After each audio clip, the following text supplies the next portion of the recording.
Asia pagdating sa hip-hop.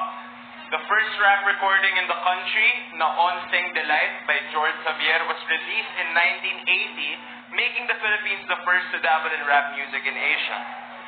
Iba talaga kasi ang galing ng Pinoy when it comes to music. Hindi lang sa kantahan, pati na rin sa hip-hopan.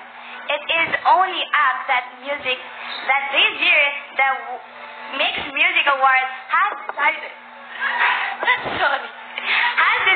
to give hip-hop its own category. And it's about time, di ba, Piang?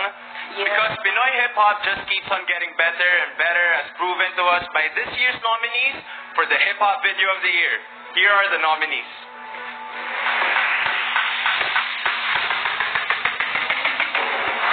And the Mixed Music Awards Hip-Hop Video of the Year goes to...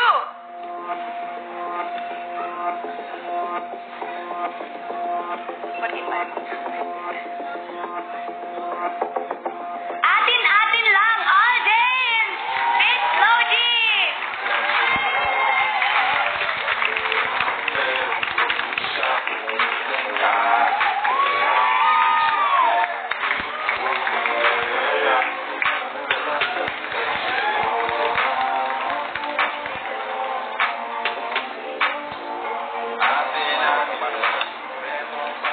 Check, mic check, yo. Bringing out the best of Pinoy R&B this year are our 5 nominees for the R&B Video of the Year. Here they are.